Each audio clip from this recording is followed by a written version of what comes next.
J'adore savoir d'où vous m'écoutez. Et quel temps il fait dans votre ville. Dites-le-moi dans les commentaires. L'automne de 1958 déposait ses feuilles mortes sur les routes sinueuses des Pyrénées françaises, dans cette région oubliée, où les vallées semblent engloutir la lumière bien avant le crépuscule. Le ciel était d'un gris uniforme, épais comme du plomb fondu, et les nuages bas rasaient les sommets des montagnes avec une lenteur presque menaçante. Élise Marceau, 78 ans, descendait d'un autocar poussiéreux à l'entrée du village de Saint-Laurent-de-Cerdan, un hameau suspendu entre ciel et terre, où les maisons de pierre se serraient les unes contre les autres, comme pour se protéger d'un froid invisible.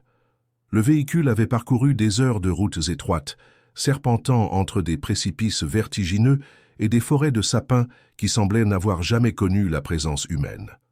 Elle portait un manteau noir trop épais pour la saison, ses mains gantées tremblaient légèrement, non pas à cause du vent d'altitude qui descendait des cols enneigés, mais d'une peur enfouie depuis 6 décennies, une terreur ancestrale qui s'était réveillée 3 semaines auparavant quand la lettre était arrivée. Une lettre sans expéditeur, une enveloppe jaunie, cachetée à la cire rouge. À l'intérieur, une seule phrase, écrite à l'encre noire dans une calligraphie du XIXe siècle. « Il est temps de rentrer à la maison ». Élise avait d'abord jeté la lettre au feu, puis elle l'avait vue réapparaître, intacte, sur sa table de nuit le lendemain matin. Elle l'avait déchirée en morceaux minuscules, dispersés dans la Seine. La lettre était revenue, reconstituée, glissée sous sa porte. Après une semaine de ces apparitions impossibles, Élise avait compris. La maison de la Ravine l'appelait, et on ne pouvait pas refuser un tel appel. Son visage, creusé par les années et marqué par une vie qu'elle avait vécue ailleurs, à Paris, loin de ces montagnes, dans un appartement modeste du Marais où elle avait travaillé comme couturière pendant 40 ans, conservait pourtant une beauté fantomatique, celle des femmes qui ont survécu à quelque chose d'innommable. Ses yeux gris, autrefois vifs et curieux, étaient maintenant voilés par une mélancolie permanente, comme si elle regardait constamment par-dessus son épaule, guettant une présence invisible. Le chauffeur du car, un homme trapu d'une 50aine d'années, au visage buriné par le soleil et le vent, la regarda partir sans un mot. Il avait vu son expression quand elle était montée à Perpignan, cette expression de quelqu'un qui marche vers son propre enterrement. Il avait voulu lui demander si tout allait bien, mais quelque chose dans son regard l'en avait dissuadé. Certaines destinations ne nécessitent pas de questions. Les villageois, eux, ne la reconnurent pas. Comment l'auraient-ils pu? La jeune fille de 18 ans qui avait fui en 1888, pieds nus en chemise de nuit tachée de sang, les cheveux défaits, hurlant des mots incohérents, était devenue cette vieille dame rigide, au regard absent, qui remontait maintenant la route forestière menant à la maison de la Ravine, avec la détermination lente et inexorable d'une condamnée. Les rares personnes qu'elle croisa, un berger avec son troupeau de moutons, une femme portant un panier de châtaignes, détournèrent le regard quand elle passa. Comme si son ombre portait malheur, comme si elle transportait avec elle quelque chose de corrompu, une malédiction invisible qui contaminait l'air autour d'elle. Personne n'allait là-haut. Jamais. Le sentier était envahi de ronces et d'herbes folles qui montaient jusqu'à la taille. Mais il existait encore, tracé dans la mémoire du paysage, comme une cicatrice qui refuse de guérir. Les arbres de chaque côté étaient tordus, leurs branches formant des angles impossibles, comme si elles avaient tenté de s'éloigner du chemin, mais avaient été figées en plein mouvement. Aucun oiseau ne chantait, aucun insecte ne bourdonnait.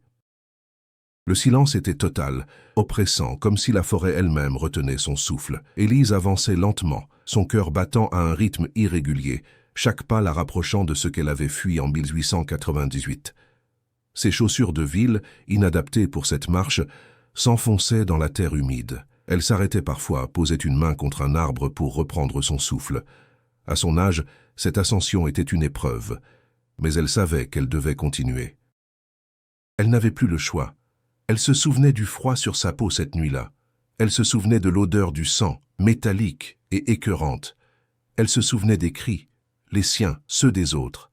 Elle se souvenait de la porte qui refusait de s'ouvrir, de ses mains frappant le bois jusqu'à ce que ses jointures saignent, de la fenêtre par laquelle elle avait finalement sauté, tombant 3 mètres dans la neige glacée. Elle se souvenait de sa fuite éperdue à travers la forêt, pieds nus dans la neige, les branches griffant son visage et ses bras. Elle se souvenait d'avoir atteint le village au lever du soleil, à moitié morte de froid, et de l'expression horrifiée du curé qu'il avait trouvée effondrée devant l'église. On ne l'avait pas crue.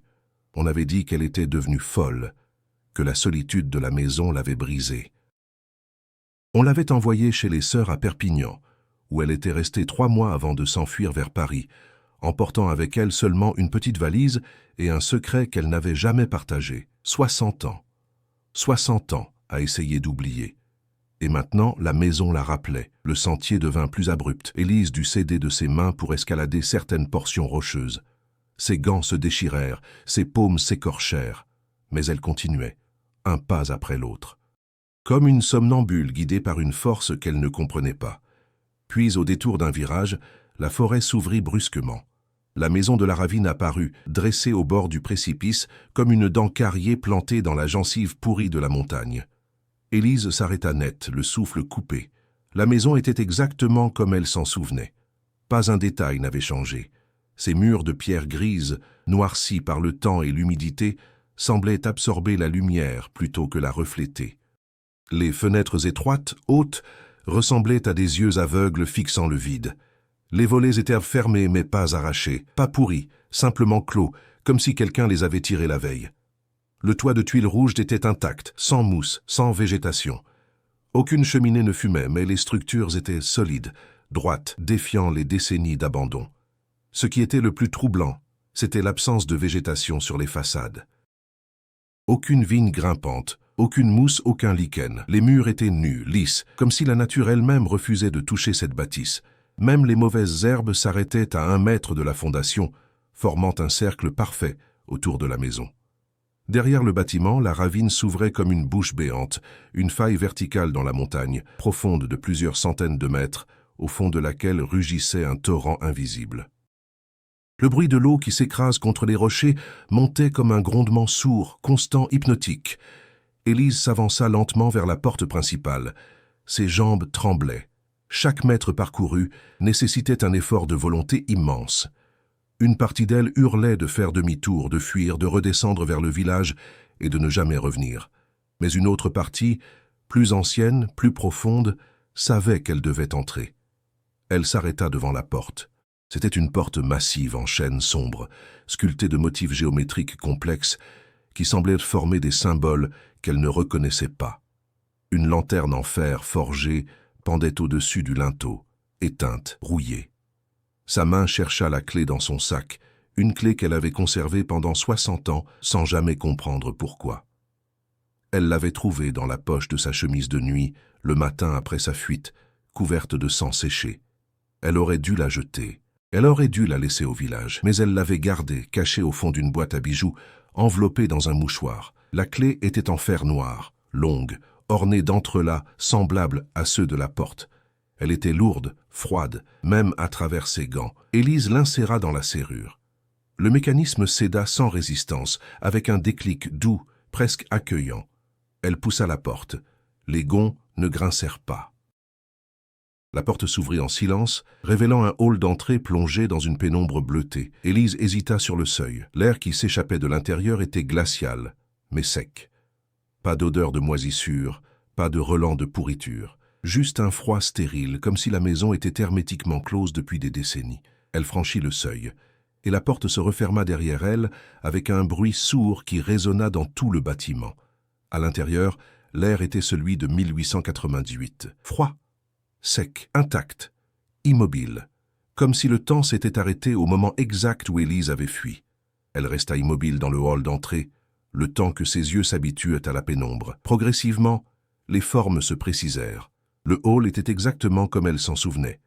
Le sol en damier noir et blanc, les carreaux de marbre parfaitement lisses, sans fissures, l'escalier monumental qui montait vers le 2e étage, sa rampe en fer forgé ornée de motifs végétaux entrelacés, le grand lustre en cristal suspendu au plafond, ses pendeloques intactes, ne reflétant aucune lumière, aucune odeur de moisissure, aucun signe de décomposition. Même la poussière semblait disposée avec intention, formant des motifs géométriques sur les surfaces planes, des cercles concentriques, des spirales, des lignes qui se croisaient selon des angles précis. Élise avança lentement, ses pas résonnant sur le marbre comme des battements de cœur amplifiés. Chaque son semblait se répercuter indéfiniment, créant des échos qui se superposaient jusqu'à former une cacophonie sourde. Les murs étaient tapissés de papier peint bordeaux à motifs dorés, des arabesques complexes qui semblaient bouger quand on ne les regardait pas directement. Des cadres dorés étaient accrochés à intervalles réguliers, des portraits de famille, des paysages sombres, des natures mortes représentant des objets étranges, des instruments scientifiques, des livres ouverts sur des pages couvertes de symboles, des crânes humains placés à côté de fleurs fanées. Elle reconnut certains des portraits, la famille Vidal à travers les générations. Des hommes au regard intense, aux visages émaciés, vêtus de costumes d'époques différentes. Des femmes pâles, hiératiques, fixant l'objectif avec une expression indéchiffrable. Des enfants trop sérieux, aux yeux trop grands, qui semblaient plus vieux que leur âge. Sur l'un des portraits, elle vit Armand Vidal, son ancien employeur. Il avait l'air exactement tel qu'elle s'en souvenait. La cinquantaine, les cheveux grisonnants tirés en arrière, le visage anguleux marqué par des années d'études ésotériques. Ses yeux noirs semblaient la suivre quand elle passait devant le cadre. Élise détourna le regard et se dirigea vers le grand salon, dont la porte à double battant était entr'ouverte. Elle poussa les portes, qui s'ouvrirent sans résistance. Le salon était immense, éclairé par la lumière grise qui filtrait à travers les volets clos. Les meubles étaient recouverts de draps blancs, fantômes silencieux figés dans l'espace. Un grand piano à queue trônait près de la fenêtre, son couvercle fermé. Des fauteuils en velours rouge entouraient une table basse en marqueterie. Une cheminée monumentale occupait tout un mur, son manteau de marbre sculpté de figures mythologiques, des créatures mi-humaines, mi-animales, aux expressions tourmentées. Et sur la commode en acajou, posée contre le mur du fond, se trouvait une photographie encadrée. Élise sentit son cœur s'arrêter. Elle s'approcha lentement, comme hypnotisée. La photographie était ancienne, sépia, montrant une famille posant devant la maison de la Ravine. Le cliché était d'une netteté extraordinaire pour l'époque, chaque détail visible avec une précision troublante. Un homme en costume sombre, debout à gauche, Thibault Vidal, le fondateur, mort en 1734 selon les registres du village. Mais dans cette photographie, il était bien vivant, fixant l'objectif avec une expression de satisfaction presque cruelle. Une femme en robe victorienne à droite, Marguerite Vidal, l'épouse d'Armand. Élise ne l'avait jamais rencontrée. Elle était censée être morte en couche 5 ans avant l'arrivée d'Élise. Pourtant, elle était là, dans cette photographie, son visage pâle, encadré par des cheveux noirs serrés en chignon, ses mains gantées posées sur ses genoux. 2 enfants au centre, un garçon d'une dizaine d'années et une fillette plus jeune. Élise reconnut la fillette, Marguerite, la fille d'Armand, qu'elle avait côtoyée en 1898. Mais le garçon lui était inconnu. Il avait un regard étrange, trop mature, trop conscient, et au centre, entre la mère et la fille, se tenait une 5e personne, une jeune femme de 18 ans, pâle, les cheveux noirs attachés en chignon strict, les yeux fixes, immobiles, fixant l'objectif avec une intensité qui transperçait le temps. Élise se reconnut immédiatement. Son propre visage, figé à l'âge qu'elle avait en 1888, était imprimé dans cette photographie comme une vérité irréfutable. Elle portait la robe noire qu'elle avait portée lors de son premier jour de travail à la maison de la Ravine. Ses mains étaient croisées devant elle, exactement dans la même position que celle de Marguerite. Mais Élise ne se souvenait pas de cette pose. Elle ne se souvenait pas de cette séance photographique. Elle ne se souvenait même pas avoir vu un appareil photo dans la maison. Et pourtant, elle était là, parfaitement intégrée à la composition, comme si elle avait toujours fait partie de cette famille. Élise recula. Ses jambes cédèrent. Elle s'effondra dans le fauteuil derrière elle. Un rire monta dans sa gorge, un rire hystérique qu'elle étouffa de ses mains tremblantes. C'était impossible. Absurde, cette photographie ne pouvait pas exister. Mais elle était là, réelle, tangible. La maison n'avait pas oublié, la maison l'attendait. Et maintenant, 60 ans plus tard, elle était revenue finir ce qu'elle avait commencé. Élise resta assise dans le fauteuil pendant de longues minutes, essayant de reprendre le contrôle de sa respiration. Son cœur battait trop vite, ses mains tremblaient. Elle ferma les yeux, compta jusqu'à 10, rouvrit les yeux. La photographie était toujours là. Elle se leva lentement, s'en approcha de nouveau. Cette fois, elle prit le cadre entre ses mains. Il était lourd, froid, anormalement froid, comme s'il absorbait la chaleur de ses doigts. Elle retourna le cadre. Au dos, une inscription gravée dans le bois avec un outil précis, peut-être un couteau ou un burin, Famille Vidal, 1734. Thibaut, Marguerite, Armand, Élise, éternelle. Impossible. La photographie était une invention du XIXe siècle. Les premiers daguerréotypes dataient des années 1830. En 1734, cette technologie n'existait pas. Et pourtant, l'image était là, ancienne, authentique, imprimée sur du papier albuminé qui avait jauni avec les décennies.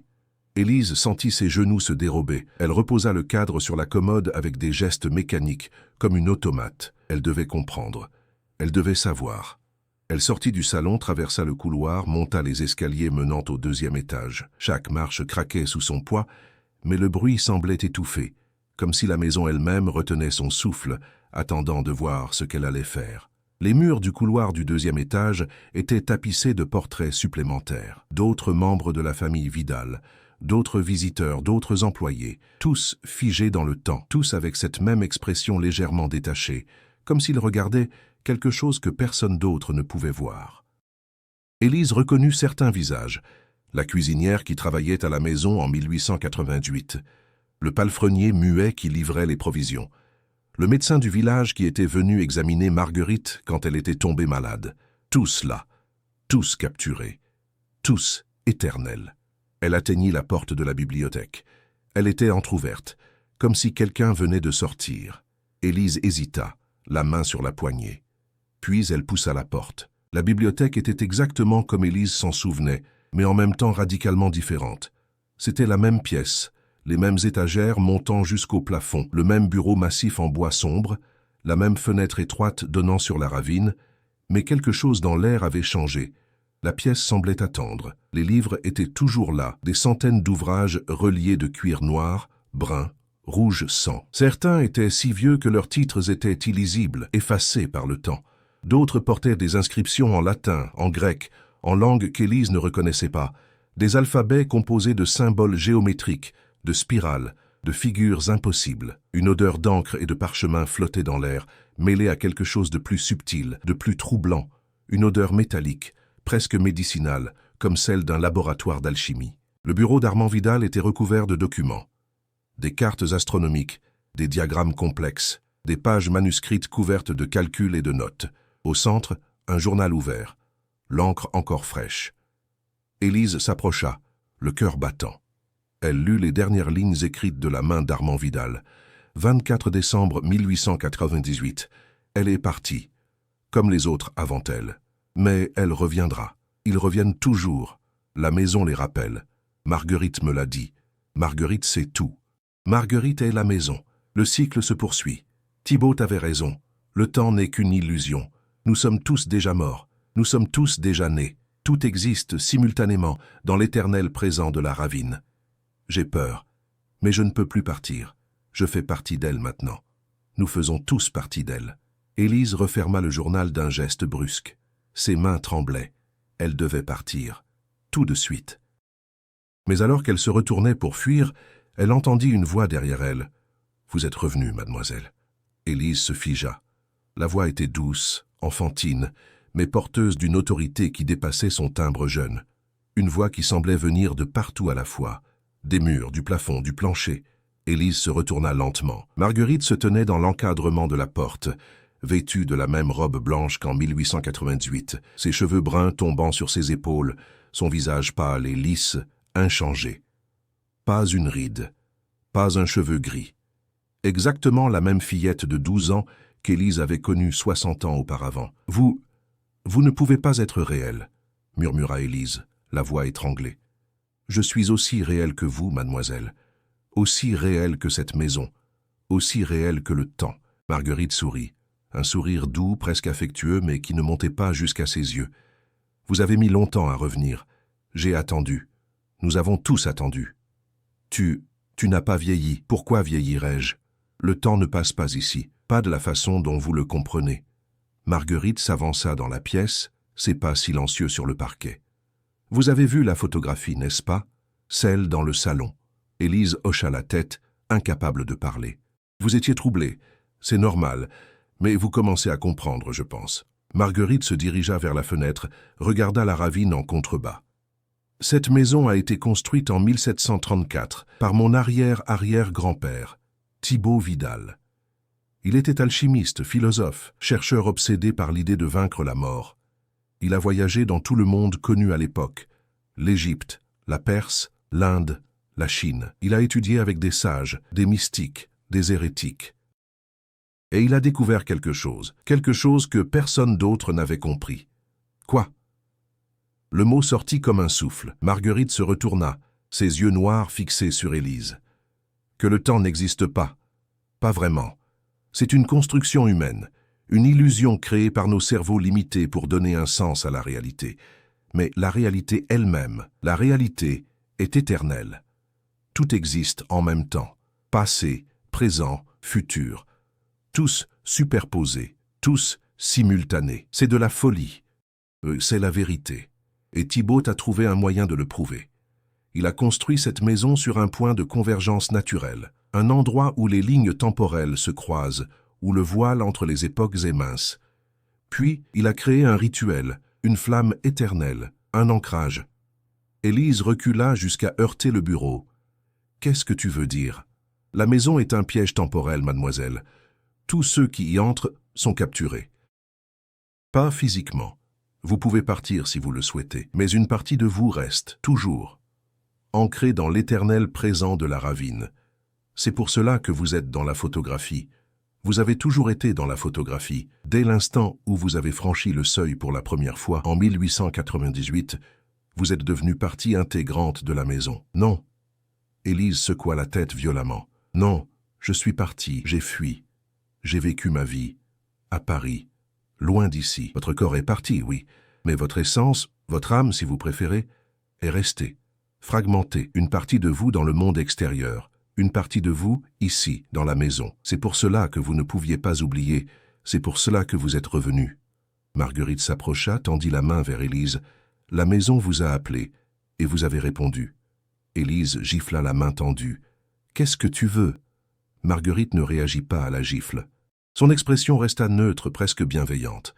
Ce que la maison veut, ce qu'elle a toujours voulu, une famille complète, éternelle. Vous en faites partie, mademoiselle. Vous avez toujours fait partie. Maintenant, il est temps de l'accepter. Jamais. Vous dites cela maintenant, mais vous changerez d'avis. Ils changent tous d'avis, finalement. Marguerite se détourna, se dirigea vers la porte. Mon père veut vous parler. Il vous attend en bas, dans la salle à manger. Car ton père est mort. Marguerite rit, un rire cristallin, innocent, qui contrastait de manière grotesque avec leurs propos. Personne ne meurt vraiment ici, mademoiselle. C'est la beauté de la maison. Nous sommes tous éternels. Elle disparut dans le couloir, laissant Élise seule dans la bibliothèque. Élise s'effondra dans le fauteuil derrière le bureau, le corps tremblant de la tête aux pieds. Elle enfouit son visage dans ses mains, essayant de contrôler sa respiration, essayant de penser rationnellement. Mais la rationalité n'avait pas sa place ici. Après plusieurs minutes, elle se leva. Elle devait voir Armand. Elle devait comprendre. Elle descendit les escaliers, traversa le hall d'entrée, se dirigea vers la salle à manger. La porte était ouverte. À l'intérieur, une table dressée pour le dîner, des assiettes en porcelaine, des couverts en argent, des verres en cristal, des chandeliers allumés, leurs flammes immobiles, ne vacillant pas. Et au bout de la table, assis dans un fauteuil haut dossier, Armand Vidal. Il n'avait pas changé, exactement tel qu'Élise s'en souvenait. La cinquantaine, les cheveux grisonnants, le visage émacié, les yeux noirs enfoncés dans leurs orbites. Il sourit quand elle entra. « Mademoiselle Marceau, bienvenue. J'espère que votre voyage s'est bien passé. » Sa voix était exactement la même. Posée, cultivée, teintée d'une ironie subtile. Élise resta figée sur le seuil. « Vous êtes mort. »« Mort ?» Armand rit doucement. « Oh, mademoiselle, la mort est un concept tellement limité. » Armand se leva lentement, fit le tour de la table avec une élégance presque cérémonielle. Il portait le même costume sombre qu'en 1898. Un 3 pièces noir impeccable, une cravate nouée avec précision, une chaîne de montre en or pendant de son gilet. « Asseyez-vous, je vous en prie. » Il indiqua la chaise en face de la sienne. « Nous avons beaucoup à discuter. » Élise ne bougea pas. « Je ne vais nulle part avec vous. Vous êtes déjà ici, mademoiselle, dans la maison. Dans notre maison. Vous ne pouvez plus partir. Pas vraiment. » Il tira la chaise, attendit. « S'il vous plaît, je ne vous veux aucun mal. Je veux simplement vous expliquer. » Après un long moment d'hésitation, Élise s'avança. Elle s'assit, raide, les mains crispées sur ses genoux. Armand retourna à sa place, se rassit avec la même élégance. « Voulez-vous boire quelque chose? Du vin? Du thé? Je veux des réponses. » « Bien sûr. » Armand croisa ses mains devant lui. « Que voulez-vous savoir? »« Tout. Comment est-ce possible? Comment pouvez-vous être ici, vivant, alors que vous auriez dû mourir il y a des décennies? Comment cette maison peut-elle être intacte? Comment cette photographie peut-elle exister? Ce sont toutes des manifestations du même phénomène, mademoiselle. La maison. » Armand regarda autour de lui avec une expression presque affectueuse. « Mon ancêtre, Thibault Vidal, était un génie. Un fou peut-être, mais un génie néanmoins. Il a compris quelque chose que la science moderne commence à peine à entrevoir, que le temps n'est pas une ligne droite, c'est un cercle, ou plutôt une spirale. Les événements ne se succèdent pas, ils coexistent. C'est absurde. » « Est-ce absurde? Vous êtes assise ici en 1958, parlant avec un homme qui aurait dû mourir en 1900. Vous avez vu votre propre visage dans une photographie datée de 1734. L'absurde est devenu réel, mademoiselle. » Il se pencha en avant. « Thibault a construit cette maison sur un point de convergence naturelle, un endroit où les lignes temporelles se croisent. Puis il a créé un rituel, un ancrage, qui a figé ce point dans l'espace-temps. La maison existe en dehors du flux normal de l'existence. Elle est éternelle. Et vous? Vous êtes prisonnier? » « Prisonnier. » Armand réfléchit aux mots. C'est une façon de voir les choses. Je préfère penser que je suis protégé, à l'abri du temps, à l'abri de la mort, à l'abri de l'oubli. Mais vous ne pouvez pas partir. Pourquoi partirais-je? Le monde extérieur vieillit, pourrit, meurt. Ici, tout est préservé, parfait, éternel. Son regard se durcit légèrement. Vous avez fui, mademoiselle. Vous avez quitté la maison en 1888, terrorisé par ce que vous aviez vu. Mais le monde extérieur vous a-t-il rendue heureuse? Avez-vous trouvé la paix à Paris? Élise détourna le regard. Elle pensa à ses années de solitude dans le Marais, son appartement minuscule, son travail répétitif à l'atelier de couture. Ses nuits blanches, hantées par des cauchemars récurrents, toujours la même scène, encore et encore. Elle courait dans les couloirs de la maison de la Ravine, poursuivie par quelque chose qu'elle ne voyait jamais, mais dont elle sentait la présence. J'ai vécu ma vie. Une vie fragmentée, incomplète. Vous avez laissé une partie de vous ici. Et cette partie vous a appelé, encore et encore, jusqu'à ce que vous ne puissiez plus résister. » Armand se leva de nouveau, se dirigea vers le buffet, versa du vin rouge dans 2 verres en cristal. « Vous savez ce qui est intéressant avec le temps, mademoiselle? On croit qu'il guérit toutes les blessures. Mais certaines blessures existent en dehors du temps. Elles ne guérissent jamais. Elles restent fraîches, saignantes, éternellement présentes. » Il posa un verre devant Élise. Elle ne le toucha pas. « Que s'est-il passé cette nuit-là » demanda-t-elle. « En décembre 1898. »« Pourquoi ai-je fui ?» Armand retourna à sa place, but une gorgée de vin. « Vous avez vu la vérité. Quelle vérité? Que nous sommes tous déjà morts, que nous avons toujours été morts, que la vie et la mort ne sont que des états différents de la même existence. » Il posa son verre. « Cette nuit-là, Marguerite vous a emmené dans la chambre interdite, celle au sous-sol. Vous avez vu la flamme, vous avez vu les autres, et vous avez compris. » Les souvenirs remontèrent comme une vague glacée. Élise ferma les yeux et les images revinrent. Décembre 1898, minuit. Marguerite était venue la chercher dans sa chambre. « Venez, mademoiselle, mon père veut vous montrer quelque chose. » Élise l'avait suivie ensommeillée, descendant les escaliers, traversant la cuisine, puis empruntant un passage secret derrière le garde-manger, un escalier étroit, humide, qui s'enfonçait dans les entrailles de la montagne. L'air devenait plus froid à chaque marche. L'odeur de terre mouillée se mêlait à quelque chose de métallique, d'organique. Elles avaient atteint une porte de fer. Armand les attendait, tenant une lanterne. Son visage était grave, presque solennel. « Mademoiselle Marceau, avait-il dit, ce que vous allez voir va changer votre compréhension de la réalité. Je vous demande de garder l'esprit ouvert. » Il avait ouvert la porte. Derrière, une chambre circulaire, entièrement tapissée de miroirs. Au centre, une table de pierre. Et sur cette table, une lanterne ancienne en verre et cuivre, à l'intérieur de laquelle brûlait une flamme noire. Élise s'était figée, La flamme était impossible. Elle brûlait sans combustible, sans fumée, sans chaleur. Une flamme qui existait en violation de toutes les lois physiques. « Qu'est-ce que c'est » avait-elle murmuré. « Le cœur de la maison » avait répondu Armand. « La source de son pouvoir. » Mon ancêtre l'a créée en 1734, lors d'un rituel alchimique. Cette flamme ne s'éteint jamais. Elle existe en dehors du temps, et tant qu'elle brûle, la maison existe. Et nous, avec elle. Élise avait voulu partir, mais Armand l'avait retenue. Regardez les miroirs. Élise avait obéi. Dans les miroirs, elle ne voyait pas son reflet. Elle voyait d'autres versions d'elle-même.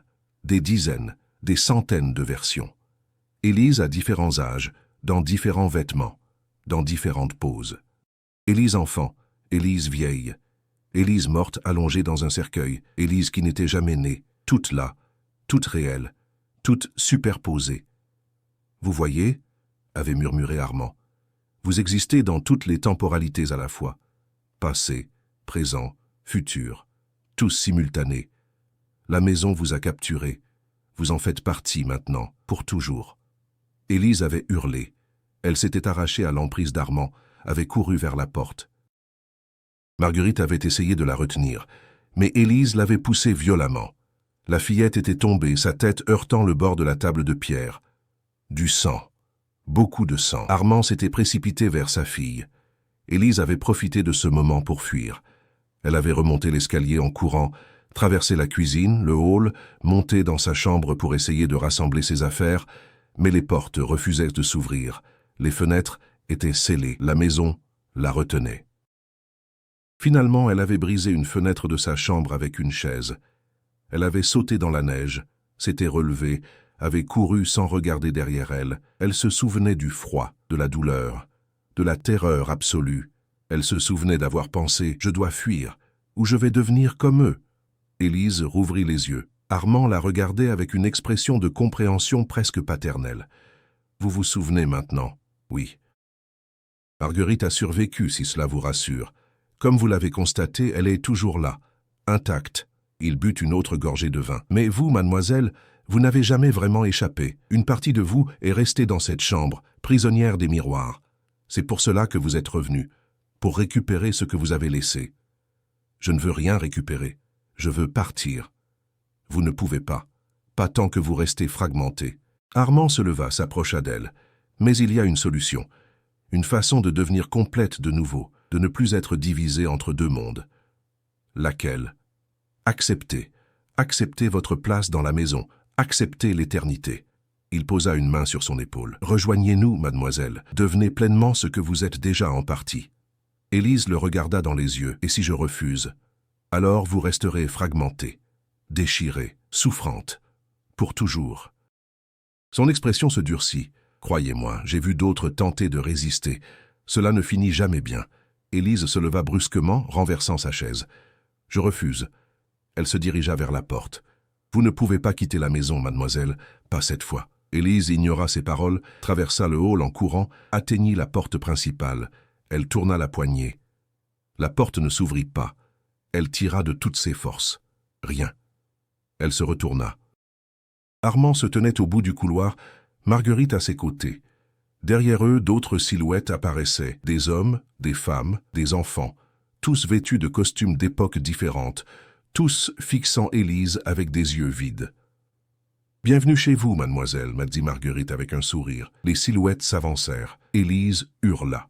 Élise recula jusqu'à ce que son dos heurte la porte. Les silhouettes continuaient d'avancer lentement, méthodiquement, comme une marée humaine inexorable. Leurs visages étaient pâles, presque translucides, comme si la substance même de leur être s'était dissoute avec le temps. Elle reconnut certains d'entre eux, le palefrenier muet qui livrait les provisions, un homme trapu d'une quarantaine d'années, vêtu d'un tablier de cuir taché, la cuisinière, une femme corpulente avec un bonnet blanc, ses mains encore couvertes de farine spectrale, le médecin du village portant sa sacoche noire, ses lunettes rondes réfléchissant une lumière qui n'existait pas, et d'autres, plus anciens encore, des hommes en perruques poudrées et habits du XVIIIe siècle, des femmes en robes à paniers, leurs visages fardés de blanc, des enfants en costume de velours, leurs yeux trop grands pour leurs visages émaciés, tous ceux qui étaient entrés dans la maison de la Ravine au fil des siècles, tous ceux qui avaient été absorbés par son pouvoir. Il ne parlait pas.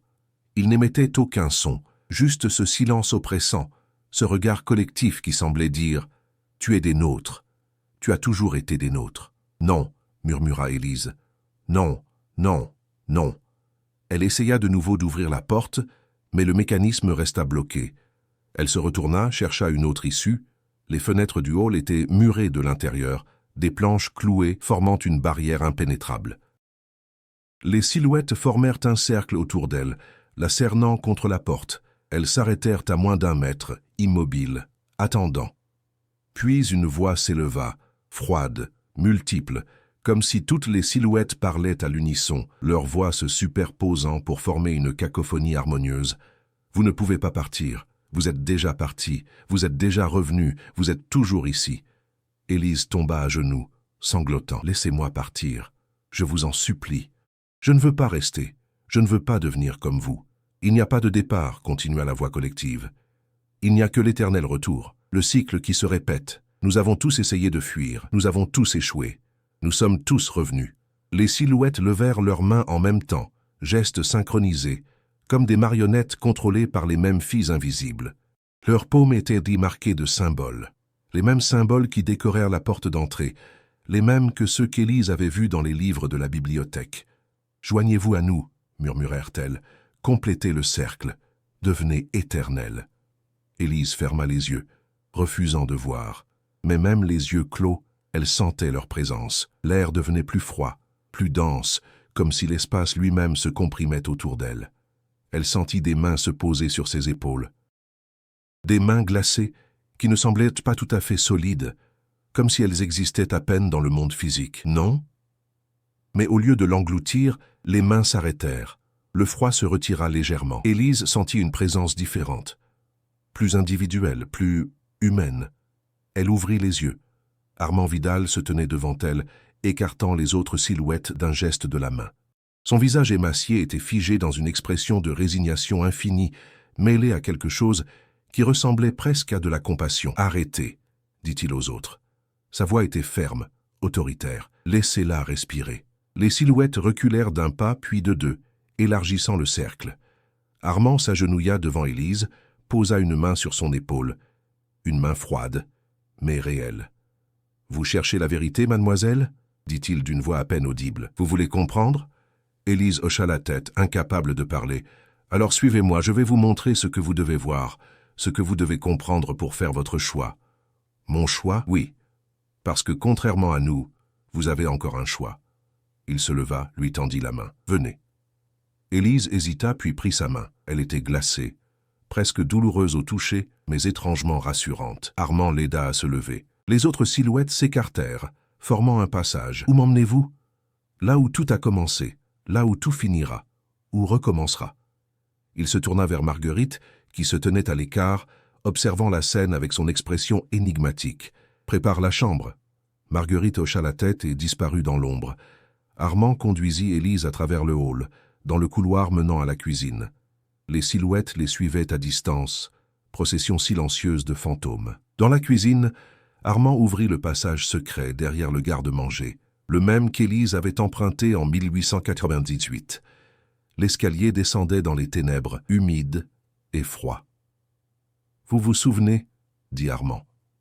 Ce n'était pas une question. « Oui. » Bien, parce que cette fois, vous devez voir avec des yeux différents, des yeux qui comprennent. Ils descendirent en silence. L'air devenait plus froid, plus dense. Élise sentait la présence de la terre autour d'elle, comme s'il s'enfonçait dans les fondations mêmes de la montagne. Les murs suintaient d'humidité. Des racines pendèrent du plafond, formant des entrelacs qui ressemblaient à des veines. Le son de leurs pas résonnait bizarrement, comme s'ils se répercutaient dans un espace bien plus vaste que l'escalier étroit. Élise compta les marches. 30, 50, 100, plus qu'elle ne s'en souvenait. Beaucoup plus. « Combien de temps allons-nous descendre ?» demanda-t-elle. « Le temps n'a pas de sens ici. Nous descendons aussi longtemps que nécessaire. » Finalement, après ce qui sembla être une éternité, ils atteignirent une porte de fer, massive, couverte de rouille et de symboles gravés. Une chaîne épaisse la maintenait close, le cadenas brillant faiblement dans la lumière de la lanterne qu'Armand portait. Il sortit une clé de sa poche, la même clé qu'Élise avait utilisée pour ouvrir la porte principale de la maison.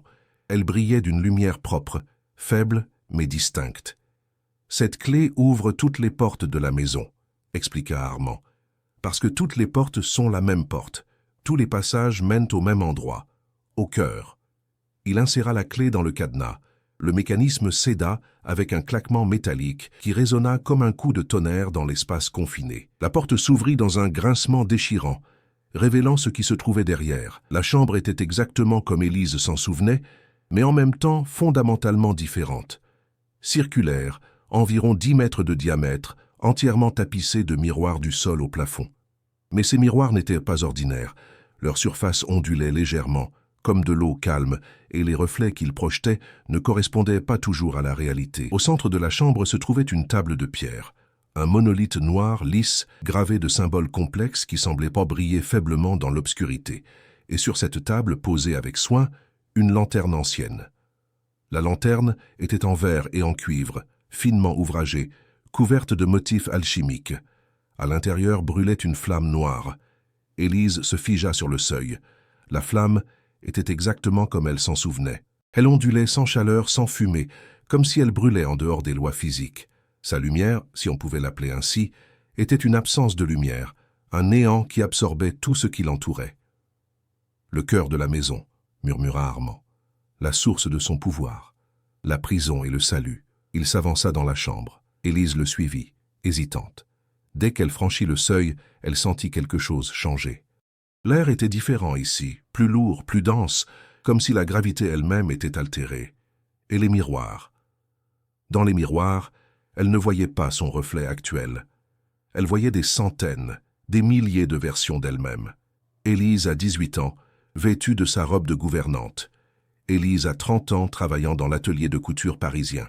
Élise a 50 ans, seule dans son appartement.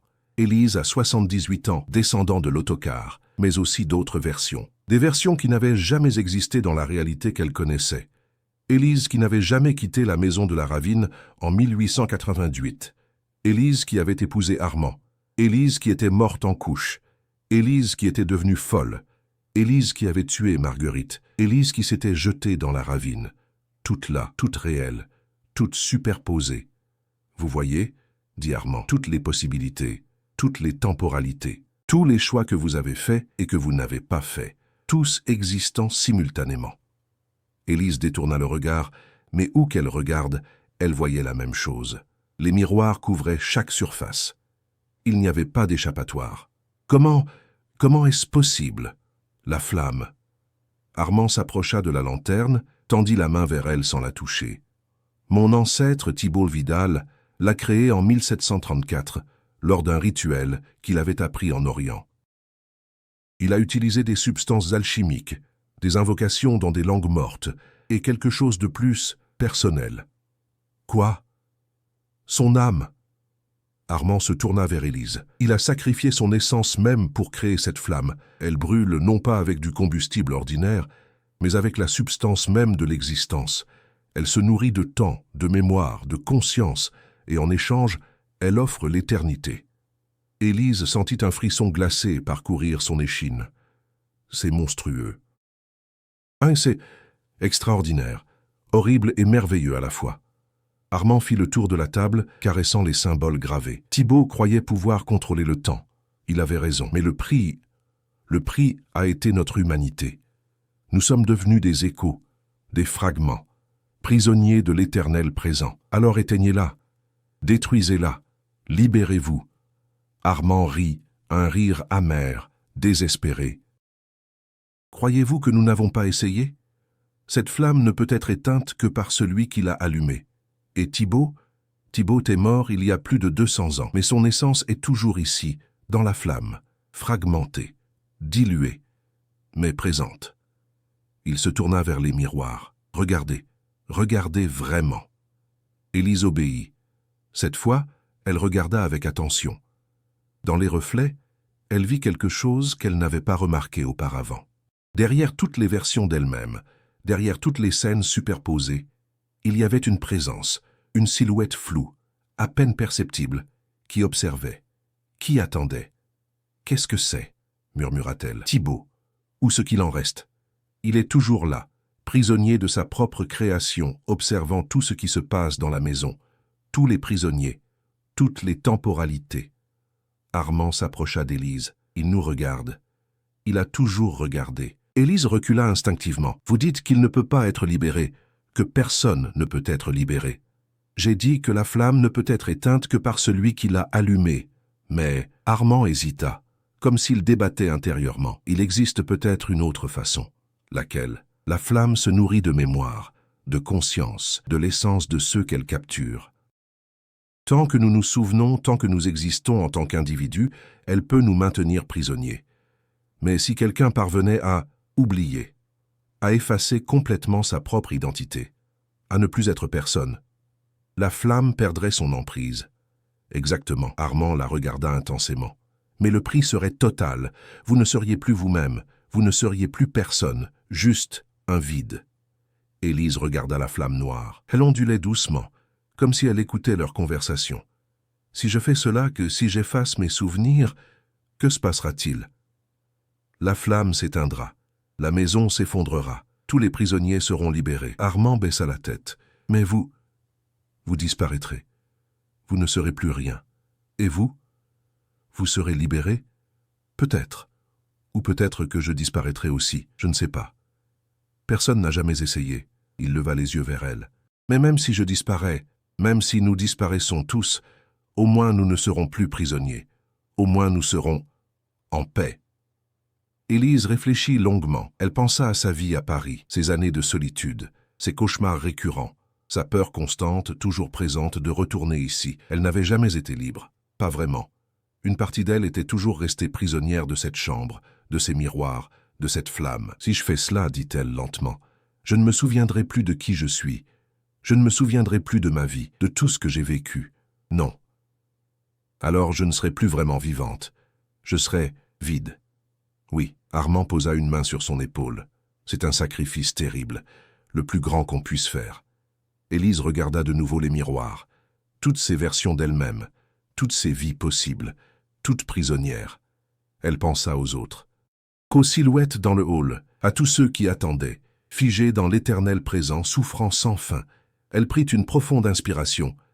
Comment dois-je faire?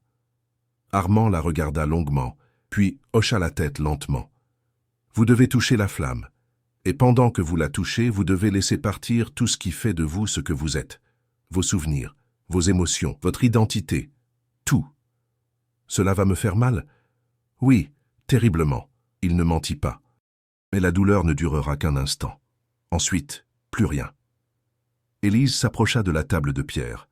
La flamme noire ondula, comme si elle sentait sa présence. Elle était si proche maintenant qu'elle pouvait voir les détails de la lanterne, les gravures alchimiques, les symboles kabbalistiques, les motifs géométriques impossibles. Elle leva la main, la tendit vers le verre de la lanterne. « Attendez, » dit Armand. Élise s'arrêta, se tourna vers lui. Son visage était transformé. Pour la première fois depuis qu'elle l'avait revu, il semblait humain, vulnérable, effrayé. « Merci, » dit-il simplement. « Merci de faire ce que je n'ai jamais eu le courage de faire. » Élise hocha la tête, puis elle se tourna de nouveau vers la flamme. Elle ferma les yeux, prit une profonde inspiration et toucha le verre. La douleur fut instantanée et absolue. Ce n'était pas une douleur physique, pas la brûlure de la chair, pas la déchirure des muscles. C'était quelque chose de plus profond, de plus fondamental. C'était la sensation d'être déchiré au niveau atomique, chaque cellule de son être arrachée de sa structure et dispersée dans le vide. Élise hurla, mais aucun son ne sortit de sa bouche. Ou peut-être que le son existait, mais elle n'avait plus oreille pour l'entendre, plus de bouche pour le produire, plus de corps pour le contenir. Elle voyait sa vie défiler, mais pas de manière linéaire. Tout arrivait en même temps. Son enfance à la campagne, jouant dans les champs de blé doré. Son arrivée à Paris, terrorisée et seule. Ses années à l'atelier de couture, les doigts engourdis par des heures de travail répétitifs. Son retour à la maison de la Ravine, vieille et épuisée. Mais elle voyait aussi d'autres vies. Des vies qu'elle n'avait jamais vécues. Élise qui restait à la campagne et épousait le fils du fermier voisin. Élise qui mourait de fièvre à 20 ans. Élise qui devenait une célèbre couturière parisienne. Élise qui se jetait dans la Seine par une nuit d'hiver. Toutes ces versions d'elle-même existaient simultanément, superposées, et maintenant elles se désintégraient, se fondant les unes dans les autres, jusqu'à ce qu'il ne reste plus rien de distinctif, plus rien qui la définisse comme Élise. Elle vit Thibault Vidal en 1734, dans cette même chambre, accomplissant le rituel. Elle le vit trancher ses propres veines, verser son sang dans la lanterne encore vide, prononcer des mots dans une langue qui faisait saigner les oreilles. Elle le vit allumer la flamme avec une étincelle née de sa propre essence. Elle vit la maison naître. Pas la structure physique, celle-ci existait déjà, mais l'entité consciente, l'organisme vivant qui se nourrissait de temps et de mémoire. Elle vit la maison s'éveiller, prendre conscience d'elle-même, commencer à capturer ceux qui entrèrent dans son périmètre. Elle vit tous les prisonniers à travers les siècles, le palefrenier, la cuisinière, le médecin, mais aussi d'autres, plus anciens. Un prêtre en soutane noire, un soldat napoléonien, une jeune fille en robe du XVIIIe siècle, tous capturés, tous fragmentés, tous éternels. Elle vit Marguerite, non pas la fillette qu'elle avait connue, mais l'entité qu'elle était vraiment. Marguerite n'avait jamais été humaine. Elle était une création de la maison, un gardien né de la flamme elle-même, donné forme et conscience pour maintenir le cycle, pour ramener ceux qui tentaient de fuir. Elle vit Armand en 1898, la nuit où Élise avait fui. Il était resté agenouillé dans la chambre des miroirs, pleurant silencieusement, sachant qu'il avait perdu sa dernière chance de liberté. Elle vit tout, comprit tout, et alors qu'elle comprenait, elle commença à oublier. Son nom fut le premier à partir. Élise, un son vide de sens, juste une vibration dans l'air. Puis son enfance. Les visages de ses parents se dissolvaient, devenaient flous, disparaissaient dans le brouillard. Leurs fermes, leurs noms, leurs voix, tout s'évaporait comme de la rosée sous le soleil. Paris, l'atelier, ses collègues, les rues qu'elle avait parcourues pendant 40 ans. Tout s'effaçait, page après page arrachée du livre de son existence. Ses émotions suivirent. La peur qu'elle avait ressentie en 1898, la solitude de ses années parisiennes, l'amour qu'elle avait éprouvé dans sa jeunesse pour un garçon dont elle ne se souvenait déjà plus du visage. Tout disparaissait, laissant un vide de plus en plus grand. Elle ne savait plus qui elle était, où elle était, pourquoi elle existait. Elle était juste conscience. Une conscience sans ancrage, sans histoire, sans identité. Et même cela commençait à s'effriter. Dans la chambre des miroirs, son corps physique tremblait violemment. Ses mains toujours posées sur la lanterne. La flamme noire vacilla pour la première fois en plus de 200 ans. Armand reculait lentement, les yeux écarquillés. Les miroirs commençaient à se fissurer, de longues lignes de brisures apparaissant sur leur surface. Les reflets ondulaient follement, toutes les temporalités superposées commençant à se séparer, à se désintégrer. « Ça marche », murmura-t-il. « Mon Dieu, ça marche vraiment !» La flamme vacilla de nouveau plus fortement cette fois. Sa lumière noire pulsait, diminuait, luttait pour rester allumée. Mais elle faiblissait. Élise, ou ce qui restait d'elle, vidait la flamme de sa substance, la privant de ce dont elle se nourrissait. La mémoire, la conscience, l'identité. Dans le hall d'entrée, à l'étage supérieur, les silhouettes commencèrent à trembler. Leurs formes semi-translucides ondulaient, perdaient leur cohésion. Certaines poussèrent des cris, non de douleur mais de soulagement, de libération. Le palefrenier se désintégra en premier, son corps se transformant en particules de lumière qui montèrent vers le plafond et disparurent. La cuisinière suivit, puis le médecin, puis tous les autres, un par un libérés de leur prison éternelle. Marguerite, debout au pied de l'escalier, regarda la scène avec une expression étrange. Pas de peur, pas de colère, mais quelque chose comme de la reconnaissance. Elle savait que sa propre existence allait prendre fin. Elle était une création de la flamme. Sans la flamme, elle ne pouvait exister. « Merci », murmura-t-elle, bien que personne ne soit là pour l'entendre. Puis elle aussi se dissipa, sa forme enfantine se transformant en fumée argentée qui s'évanouit dans l'air. Dans la chambre des miroirs, la flamme vacilla une dernière fois. Puis elle s'éteignit. Le silence fut total, absolu, complet. Élise, ce qui en restait, s'effondra sur le sol de pierre. La lanterne tomba de la table, se brisa en 1000 morceaux. Les miroirs explosèrent, simultanément, projetant des éclats de verre dans toutes les directions. Armand se protégea le visage avec ses bras. Quand il les baissa, la chambre était transformée. Les miroirs n'étaient plus que des cadres vides accrochés au mur. La table de pierre s'était fendue en deux. Et sur le sol, immobile, gisait le corps d'Élise. Armand s'approcha, s'agenouilla à côté d'elle. Elle respirait encore, mais faiblement. Ses yeux étaient ouverts, mais vides. Elle le regardait sans le voir, sans comprendre. « Mademoiselle ?»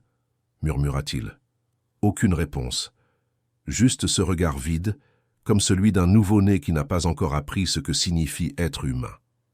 Armand sentit quelque chose en lui se briser. Après 200 ans d'existence fragmentée, de souffrance contenue, de désespoir silencieux, il sentit des larmes couler sur son visage. « Merci, » dit-il. « Merci de nous avoir libérés. » Il se leva lentement. Son corps commençait à devenir translucide, à perdre sa substance. Sans la flamme, il ne pouvait plus exister dans ce monde. Lui et tous les autres allaient enfin trouver la paix. Il regarda Élise une dernière fois, allongée sur le sol froid, vide de tout ce qui avait fait d'elle une personne. « Je suis désolé, » murmura-t-il. Le prix était trop élevé. Mais au moins, tu as réussi. Puis il disparut, son corps se dissolvant en particules de lumière dorée qui montèrent vers le plafond et s'évaporèrent. Élise resta seule dans la chambre silencieuse, regardant le plafond sans le voir, respirant sans comprendre pourquoi. Dehors, la maison de la ravine commença à trembler. Les murs de la maison vibraient comme les cordes d'un instrument géant. Un grondement sourd montait des fondations, se propageant à travers toute la structure. La poussière tombait du plafond en cascades fines. Les cadres accrochés au mur se détachaient, s'écrasaient sur le sol. Dans la chambre des miroirs, le plafond se fissura. Une longue ligne noire apparut, s'élargit, laissa tomber des morceaux de plâtre et de pierre. Élise ne réagit pas. Elle restait allongée, immobile, fixant le vide avec ses yeux vides. Mais quelque part, enfoui très profondément dans ce qui restait de sa conscience fragmentée, un instinct primitif se réveilla, un instinct de survie qui transcendait la mémoire et l'identité. Danger. Ses muscles se contractèrent. Elle roula sur le côté, évitant de justesse un bloc de pierre qui s'écrasa là où sa tête se trouvait un instant plus tôt. Elle se redressa péniblement. Ses jambes tremblaient. Elle ne comprenait pas pourquoi elle se levait, pourquoi elle se déplaçait. Elle suivait juste cet instinct, cette impulsion primaire qui lui disait « Bouge, va quelque part, n'importe où, mais bouge ». Elle sortit de la chambre en titubant. L'escalier qui remontait vers la cuisine tremblait violemment. Les marches se détachaient, tombaient dans le vide. Élise les escalada avec une agilité qu'elle ne savait pas posséder, sautant par-dessus les sections effondrées, s'agrippant aux parois pour se hisser. Elle atteignit la cuisine. Le plafond s'effondrait par sections entières. Le garde-manger s'était détaché du mur, renversant son contenu. Des conserves centenaires, des sacs de farine pétrifiés, des ustensiles rouillés. Élise traversa la pièce en courant, guidée par cet instinct qui la poussait vers la lumière, vers l'air frais, vers l'extérieur. Le hall d'entrée était en ruine. Le grand escalier s'était effondré sur lui-même. Le lustre en cristal pendait dangereusement, retenu par un seul fil. Les portraits tombaient des murs, leurs cadres dorés se brisant sur le sol de marbre fissuré. La porte principale. Élise se dirigea vers elle. Ses mains trouvèrent la poignée. Elle tourna. La porte s'ouvrit. Pour la première fois en plus de 2 siècles, la porte principale de la maison de la ravine s'ouvrit librement, sans résistance, sans magie pour la retenir close. Élise sortit en titubant. L'air frais de la montagne frappa son visage. Le ciel était gris, chargé de nuages bas, mais pour elle c'était la plus belle chose qu'elle n'avait jamais vue, même si elle ne savait pas ce que signifiait « belle », même si elle ne comprenait pas ce qu'elle voyait. Derrière elle, la maison de la ravine s'effondrait. Les murs se détachaient, tombaient dans la ravine. Le toit s'affaissait par sections. Les fenêtres explosaient. Le bâtiment entier semblait se replier sur lui-même, comme un organisme vivant qui meurt. Un nuage de poussière et de débris s'éleva, enveloppa tout. Élise fut projetée en avant par l'onde de choc. Elle roula sur le sol, se couvrit la tête avec ses bras.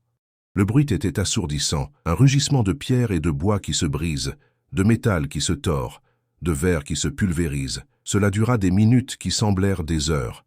Puis, progressivement, le silence revint. Élise resta allongée dans l'herbe humide, respirant difficilement, couverte de poussière.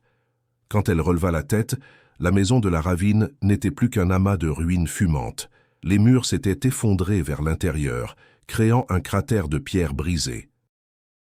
Quelques sections de murs tenaient encore debout, squelettes pathétiques de ce qui avait été une demeure imposante.